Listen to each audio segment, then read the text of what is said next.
17 फरवरी से 23 फरवरी तक का समय मकर राशि के लोगों के लिए कैसा होने वाला है। जय माता दी दोस्तों, आप सभी का स्वागत है हमारे YouTube चैनल अमृता एस्ट्रो में।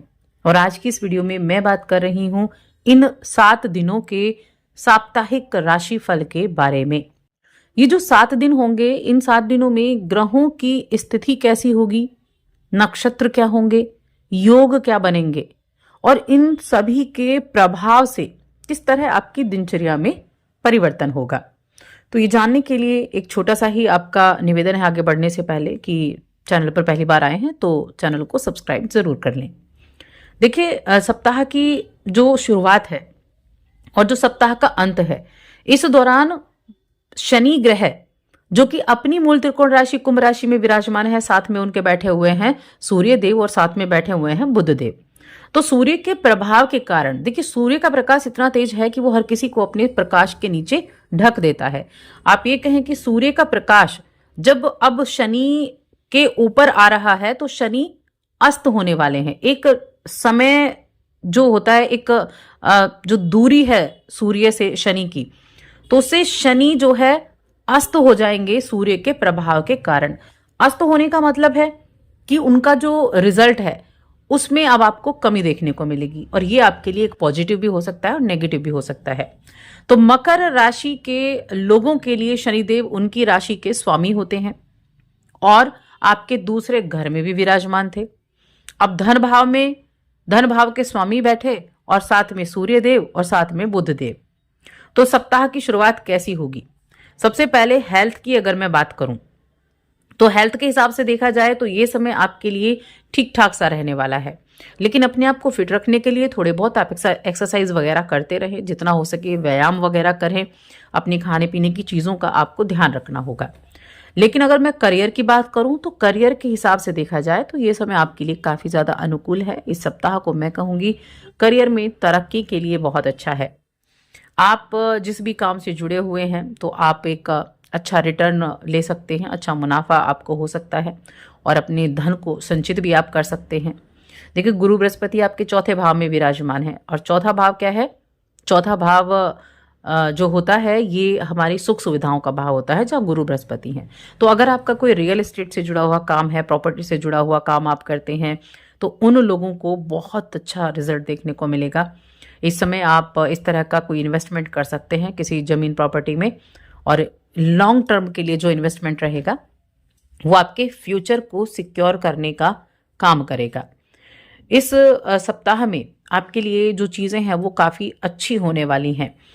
आप कुछ नए तरीके अपनाएंगे अपने काम को करने के लिए, यानी कि जो एक मन में रहता है ना को कुछ नया आइडिया हो, एक नई खोज आपके सामने होगी और इनकम के सोर्स भी आपके लिए अलग बनते हुए दिखाई दे रहे हैं।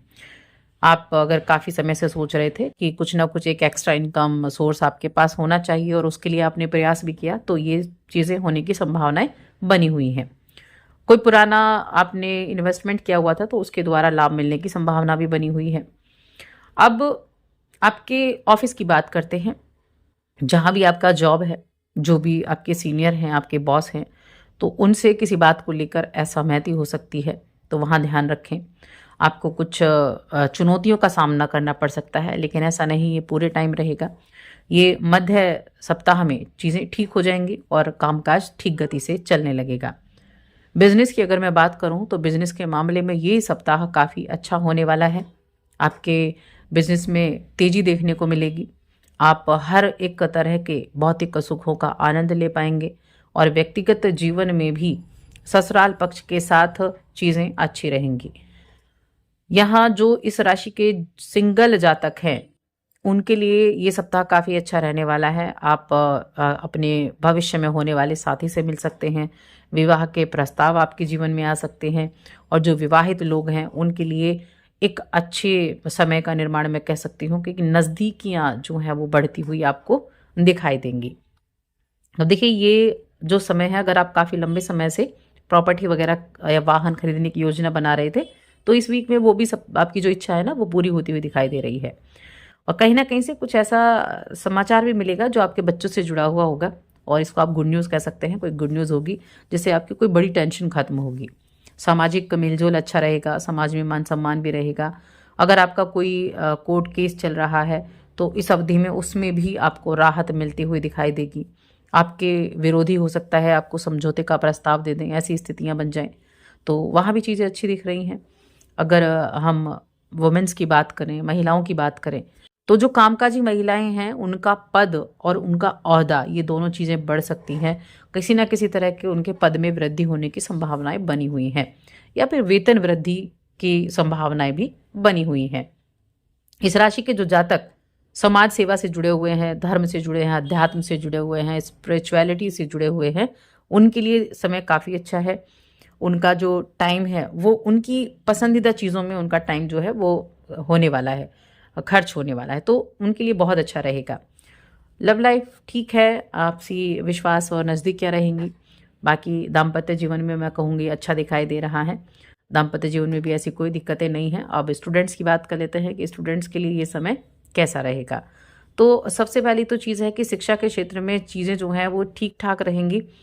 और हमेशा एक चीज़ याद रखें कि अगर किसी चीज़ में आप असफल हो जाते हैं तो उससे निराश नहीं होना है, क्योंकि जब व्यक्ति असफल होता है ना, उससे भी बहुत कुछ सीखता है।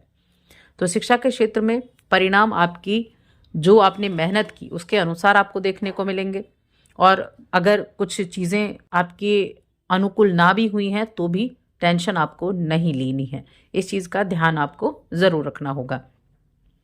अब यहाँ मैं बात करूँगी खर्चों की, तो खर्चे भी बनते हुए दिखाई दे रहे हैं। जिस बजट को आप बनाकर चलेंगे हो सकता है कि वो बजट आपका उस तरीके से चले ही ना, तो खर्चा भी यहाँ होता हुआ दिखाई दे रहा है। जिम्मेदारियां भी बढ़ती हुई दिखाई दे रही हैं। और यहाँ अपने ऑफिस में, जब आपका ऑफिस का माहौल तो ठीक है, लेकिन किसी भी व्यक्ति से या ऑफिस की राजनीति से आपको दूर रहना है। तो थोड़ी सी चीज़ें हैं जिनको आपको ध्यान रखने की आवश्यकता ज़रूर होगी। और कोई भी जोखिम आपको नहीं लेना है, और ख़ासतौर से धन से जुड़ी हुई चीज़ों के लिए जोखिम नहीं लेना है। अगर आप ट्रैवल करते हैं तो ट्रैवल करते समय अपने सामान का ध्यान रखें। और कोई अगर आपसे पैसा उधार मांग रहा है तो सोच समझ कर ही अपने पैसे को उधार दें। यानी उधार दें, लेकिन ऐसा कि जो आपकी जेब पर भारी ना पड़े। इस चीज़ को खास तौर से ध्यान रखना है। अब हम उपाय की बात कर लेते हैं, क्या उपाय आप कर सकते हैं। एक तो आप ओम नमो नारायण इस मंत्र का जप कर सकते हैं। ये मंत्र आपके लिए बेहद अच्छा रहेगा। बाकी अगर ये मंत्र नहीं तो हनुमान जी का मंत्र आप जप कर सकते हैं, या हनुमान चालीसा का आप पाठ कर सकते हैं। ये दोनों ही चीज़ें आपके लिए बेहद अच्छी रहेंगी। या भगवान शिव की आराधना करने से भी आपको काफ़ी अच्छे रिजल्ट यहाँ देखने को मिलने वाले हैं। तो बस आज की इस वीडियो में इतना ही। वीडियो कैसी लगी कमेंट करके ज़रूर बताएं।